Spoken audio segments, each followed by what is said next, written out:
बिस्मिल्लाहिर्रहमानिर्रहीम। खातून हज़रात, मैं हूँ अख्तर अब्बास और आप सबको मेरा सलाम पहुँचे। ईद के दिनों में एक खातून ने एक सेशन बुक कराया, 1 घंटे का सेशन था। चूँकि उसमें रायत भी थी तो उन्होंने कहा कि मैं बात नहीं कर पाऊँगी, मैं आपको मैसेज कर देती हूँ। मैं आमतौर पे वॉइस मेल एक आध हो तो सुन लेता हूँ, लेकिन उन्होंने अपने टाइम पे जो मैसेज करने शुरू किए, 1 2 3, मेरा ख्याल 40 मैसेज तो मैंने उनके सुने। और मैं चूँकि अपने काम को बहुत दिल से करता हूँ तो मैं उस पर कोफ्त महसूस नहीं, ज़रा मुझे बुरा लग रहा था, but she kept on sending messages. तो तकरीबन 55 मिनट मुझे लगे उनके मैसेजेस सुनने में।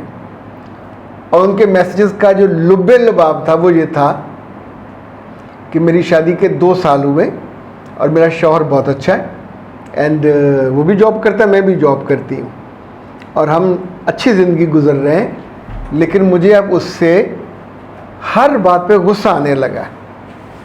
इवन मुझे किसी होटल पे लेके जाए तो मैं कहती हूँ यही होटल मिला था, तो वो कहता है तुम्हारा तो पसंद का था, तो मैं कहती हूँ घटिया। घर में मेरे लिए कोई तोहफा लेके आए तो मैं उस तोहफे में नक्स निकालती हूँ। वो मुझे गले लगाने की कोशिश करे तो मैं उससे इनकार करके दोनों हाथों से पीछे धकेलती हूँ। वो मुझे अपने पास बुलाए तो मैं इनकार कर देती हूँ। जो वो काम मुझसे कहता है और मुझे समझ नहीं आ रही कि मेरे साथ ये हो क्या रहा है। और प्लीज़, मैं ये बात किसी और को नहीं बता सकती, मेरी मदद कीजिए और मुझे इस अजाब से निकालिए। उनके पूरे मैसेजेस सुनने के बाद फिर मैंने उन्हें कोई 3-4 बातें बताई और 3-4 बातों में अगर मैं आपको उसका लुब्बे लुबाब बताऊं तो पहला तो मैंने उनसे ये कहा कि बेटा, जो भी आपकी कंपनी है वो कंपनी छोड़ दीजिए जिस कंपनी में आप बैठते हो। दूसरा, आपके दोस्तों में कोई मेल दोस्त शामिल हो गया है, उसको छोड़ दीजिए। तीसरा, एक बात याद रखिएगा कि जब भी 2 मियाँ बीवी अच्छी ज़िंदगी बसर कर रहे होते हैं तो शैतान बीच में ज़रूर आता है। उसको पहचाने कौन है वो आपकी कोई कोलीग हो सकती है, वो आपका कोई कोलीगा हो सकता है। तो दोनों सूरतें पॉसिबल हैं। फिर मैंने उन्हें एक बात और बताई कि तारीख़ी तौर पे ज़रा सियाने अक्लमंद दानिशमंद वो कहते हैं कि इंसानों को 4 चीज़ें बर्बाद करती हैं। एक हिर्स, जो हरीस है वो किसी का नहीं होता। दूसरा, बेवफाई, जो बेवफाई है ये इंसान के अंदर से उगती है, पहले नहीं होती, फिर उसने वो इधर से सुन वो काश्त करता है और काश्त करने के बाद वो उगाती है। तीसरा, हसद, कि आप किसी खूबी से, किसी बात से हसद करने लग जाते हैं। चौथा, शहवत की शिद्दत, आप नफ्स परस्त हो जाते हो और नफ्स परस्ती में भी सोचते हो मुझे किसके साथ इसमें जाना है। एक जायज़ रिश्ता होता है, एक नाजायज़ और हराम रिश्ता होता है।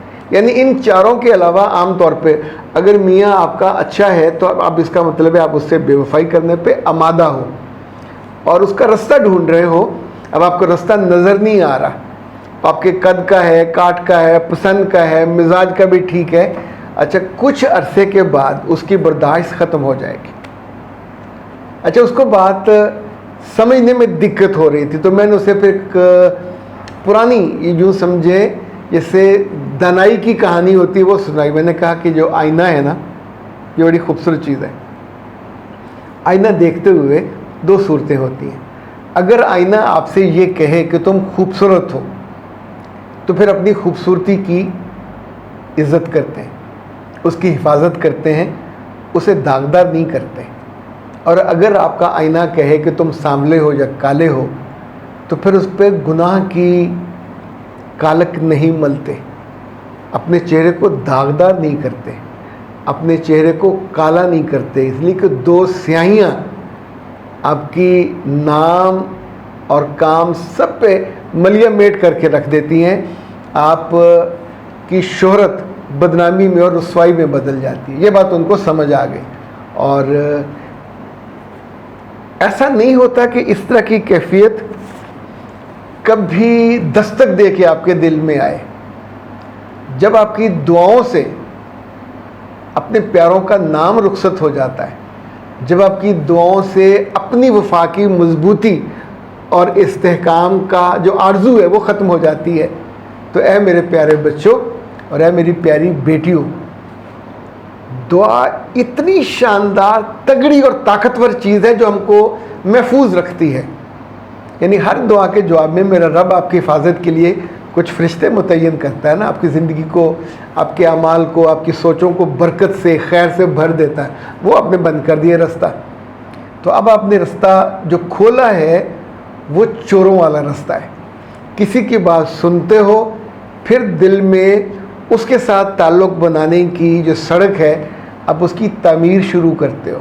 तो जिस तरफ आना जाना शुरू होगा, जो बाकी पहली वाली सड़क है वो फिर बंद हो जाएगी। उस पर आप खुद ही रोड़े फेंकते हो, खुद ही उसको तोड़ते हो, खुद ही उसे ख़राब करते हो, ताकि कल आपके पास बहाने हो कि मुझे इस पर नहीं चलना। ज़िंदगी में अगर खुदा न खास्ता, 100 दफ़ा खुदा न खास्ता, कभी कोई रिश्ता ख़त्म करना हो, तोड़ना हो, तो ये याद रखिएगा कि खुद से बेवजह रिश्ता तोड़ने वालों को आगे मैंने कभी खैर पड़ते नहीं देखी। जैसे खुद से नौकरी छोड़ने वाले जो दुलत्ती मारते हैं बेवजह, उनको मैंने ख्वार होते देखा। ऐसे खुद से रिश्तों की बेकदरी करने वाले, जो लोग खुद से अपने माँ बाप को छोड़ के चले जाते हैं, भाग जाते हैं, घरों से भाग जाते हैं, रिश्तों से भागते हैं, उनको भी मैंने कभी खैर पड़ते नहीं देखी। पर ये तो एक ऐसा रिश्ता आपने खुद बनाया, आप इसमें अच्छे भी थे, मोहब्बत के साथ भी रहते थे।